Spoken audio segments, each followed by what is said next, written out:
Alright, ladies and gentlemen, Janet Jackson. I'm going to talk a bit about Janet Jackson. Now, we all know that Michael Jackson had major controversies in the spotlight and dealt with many major issues, but Janet was always the stable one, right? And she was always the really fun one who was always living it up and going to beach houses and all that. She lives in a beach house too, so she was always the fun one that everybody could count on if you're referring to the Jacksons and you didn't want to have to worry about something weird going on, right, guys?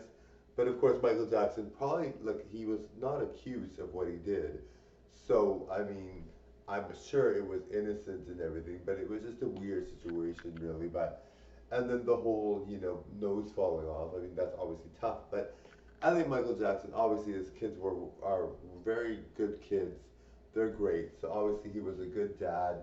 I think maybe that was embellished to make him look like a totally different person, to make it add to the kind of craziness of what we knew as Michael Jackson. But really, Michael Jackson was probably friendly, flirty. He probably flirted a lot and probably had a good time with people and probably wasn't as crazy as everybody said he was. But it's crazy because when you have plastic surgery and it makes you look like that, people will say anything and no one's gonna hold anything off limits, darling. And it's terrible for him.